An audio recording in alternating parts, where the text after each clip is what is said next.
उंबरखेड पिंपळगाव बसवंत परिसरात बिबट्याचा थरार. ऊसतोड कामगारावर जीवघेणा हल्ला. नाशिक जिल्ह्यातील उंबरखेड पिंपळगाव बसवंत परिसरात ऊसतोड सुरू असतानाच काळजाचा ठोका चुकवणारी घटना घडली. दाट उसातून अचानक बिबट्या झेपावून ऊसतोड कामगारावर जीवघेणा हल्ला केला.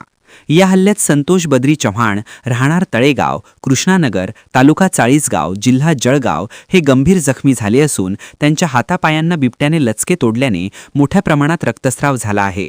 सकाळच्या सुमारास नेहमीप्रमाणे ऊस तोडीत मग्न असतानाच क्षणातच उसातून बिबट्या बाहेर येत कामगारांच्या अंगावर धावून आला.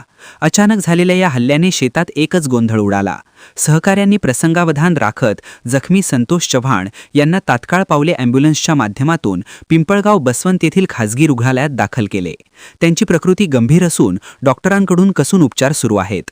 या घटनेनंतर संपूर्ण परिसरात भीतीचे वातावरण निर्माण झाले आहे. शेतमजूर, शेतकरी आणि नागरिकांमध्ये दहशत पसरली असून वन विभागाने तातडीने पावले उचलून बिबट्याचा बंदोबस्त करावा, अन्यथा आणखी जीवितहानी होण्याची शक्यता आहे, अशी तीव्र प्रतिक्रिया स्थानिकांनी व्यक्त केली आहे. स्टार वन महाराष्ट्र न्यूजसाठी प्रथमेश पावले, पिंपळगाव बसवंत, नाशिक.